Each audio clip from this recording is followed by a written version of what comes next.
Hello, and welcome to Mission Multiplier. I'm Jane Pfeiffer, founder and president of Fieldtrip. At Fieldtrip, we work with nonprofits and purpose-driven organizations to help them reduce their largest expense, the cost of lost opportunities, because they aren't known, they aren't understood, and they aren't supported. Today, we are focusing on one of the biggest nonprofits myths. I'm sure you've said this or at least thought it, that if only you could talk to everyone and make them understand what you do, then surely they would help or support the mission. Well, nonprofit leaders often double down on this belief, thinking that, yes, explaining and telling is the way to get people to care, to understand, and ultimately take an action in support of the mission. But it's not true for a number of reasons. First is that this statement ignores the work that has to happen before someone outside the organization can understand. They have to first be aware of who you are and be aware of the issue, whether that's a social need or entertainment or something else that your sector and your mission serve. It just really assumes that as soon as people understand, it equates an action. And the second reason that this doesn't happen is that it's based on just that assumption, that understanding isn't the same as caring and isn't the same as confidence in your organization to provide the solution. For example, I can understand your process in how to make a meatloaf, but I will never, ever care, crave, make, or order meatloaf. There is no question. But you can explain it all you want, and my sentiment will not change. So this doesn't mean that if someone doesn't care about your organization or the work that you do, that they're a cold-hearted jerk. Their passions, though, might be not in, let's say, your organization addresses hunger in your community. It might be in saving bird habitats or addressing affordable housing, or truly, they just may not be interested. And we can't afford to make those types of assumptions when the time, energy, and money that it takes to create communications is so limited. So build it and they will come really only works in the movies. And that's about the only place. What is valuable about, I guess, this statement is that maybe it forces us to think and use our brain power to focus on the layers of the conversations that we need to have, whether that be one-on-one, one to a few, one to many, or one to the general public. Think about it this way.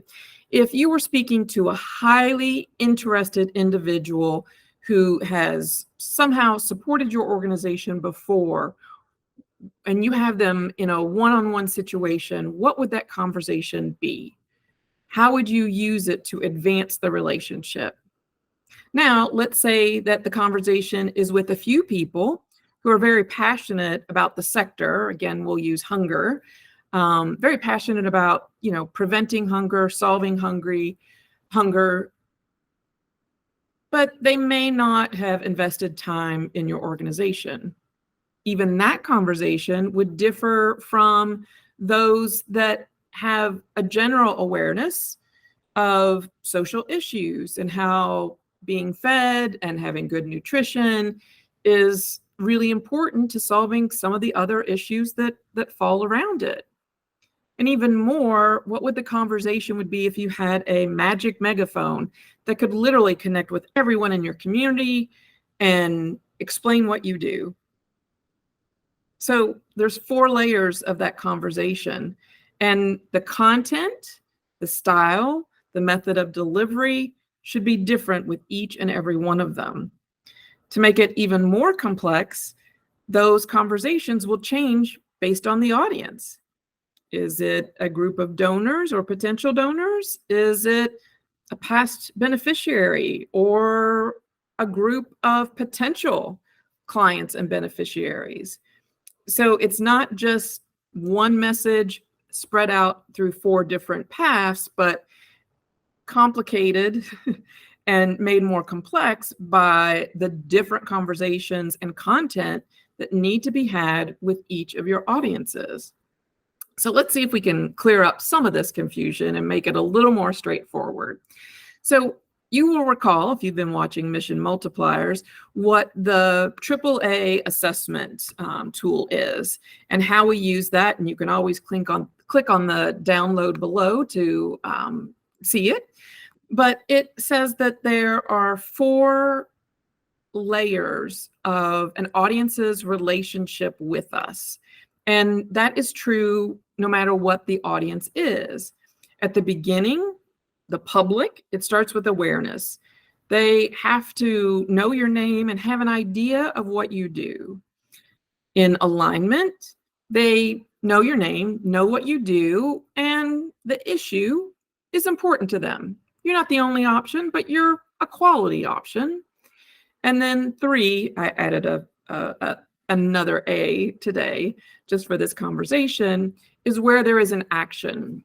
You could think of it as a transaction, whether that's somebody reaches out to you for help, somebody makes a gift, somebody volunteers for the first time, where they at least give you a chance or make a choice to, yes, invest in you, whether that's for themselves or on behalf of your mission. And then finally, the 4th layer is advocacy.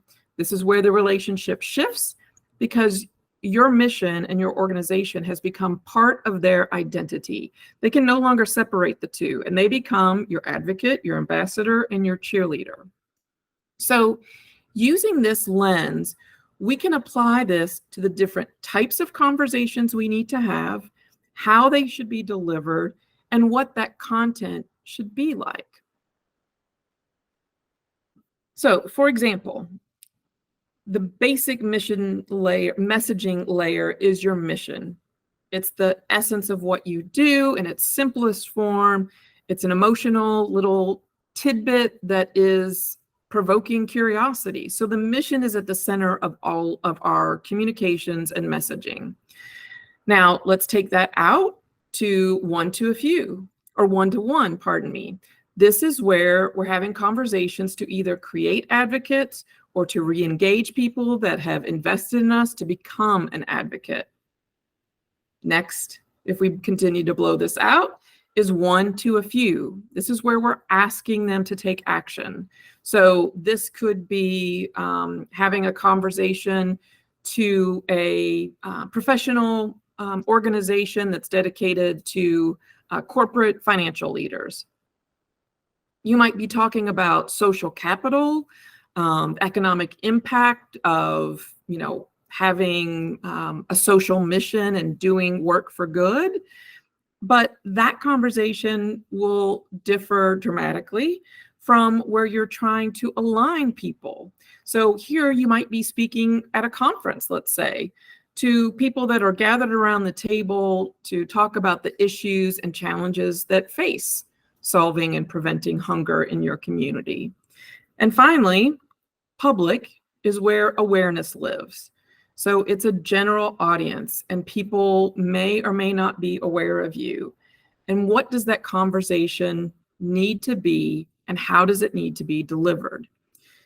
So let's take it back to that luncheon for financial leaders. That's one to a few, very tight interests around a specific topic. That conversation and discussion would be dramatically different than if you're speaking at a Christian church from the pulpit after services. Yes, people have a similar and shared interest, but that conversation and content has to be dramatically different. Now, this is difficult and it's hard to do, especially with the limited resources and time that you could spend in thinking about strategic communications. But you have to remember that thinking through this will create efficiencies down the road.